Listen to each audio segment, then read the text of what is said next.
coal leaves the area. We trust that you will be moved and enlightened by their stories. My name is Shirley Stewart Burns, and I'm the author of Bringing Down the Mountains, the impact of mountaintop removal on Southern West Virginia communities. Nice. Thank you. I was asked to briefly speak about mountaintop removal from an academic's perspective, so I'm going to try to do that, but it's also a very personal issue to me as well. I first became interested in mountaintop removal about a decade ago, and it was truly by accident. I'm from the southern coal fields of Wyoming County, right here in West Virginia. And while attending West Virginia University, I would frequently travel home, and I noticed, and it was very subtle at first, changes that were starting to happen in the coal fields. Things just didn't look quite the same.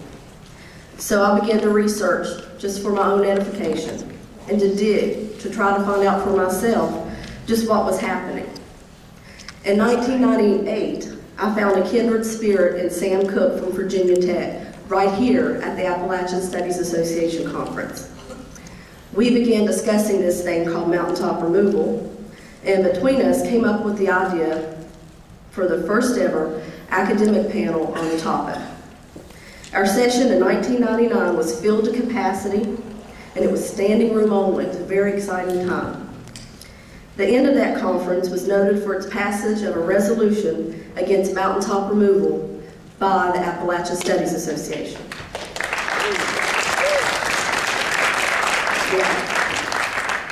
For many years later, I read everything I could on strip mining and gathered articles and studies on strip mining and mountaintop removal, and I wasn't quite sure what I was going to do with all this information. It just kept piling up.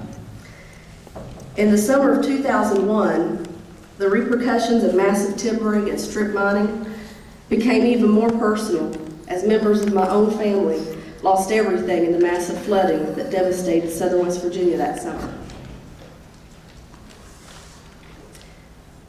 When I returned home, I was devastated.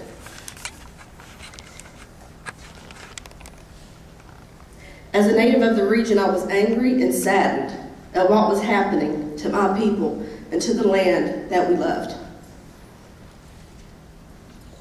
It seemed dearly familiar to me. And as a historian, I saw how the use of the mountaintop removal drag lines fit into the whole trajectory of the history of mining, specifically in the mechanization of the industry that would bring with it massive amounts of coal, plummeting jobs, and environmental devastation. I knew that this was a story that had to be told.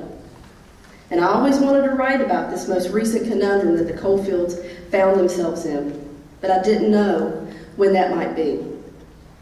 It was not until I was challenged by my mentor at West Virginia University, Ronald Lewis, who said, "If not you, who?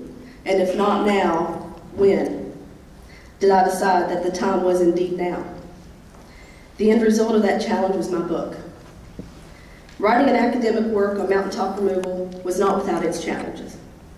Foremost was the need to be fair while detailing very real, immediate realities. I found this was easy enough to deal with by simply telling the truth and placing it within its historic context.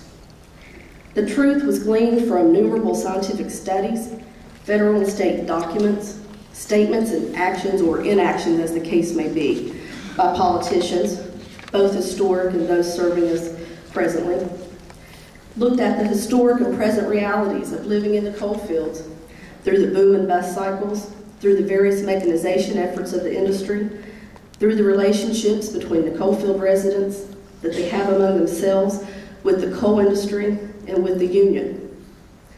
And I also conducted interviews with coal field residents themselves. Their voice was very important to be a part of the work, to make it legitimate. Analysis of present-day coalfield reality has its roots far deeper than this last decade, which has experienced a heightened sense of urgency and interest as mountaintop removal has increased.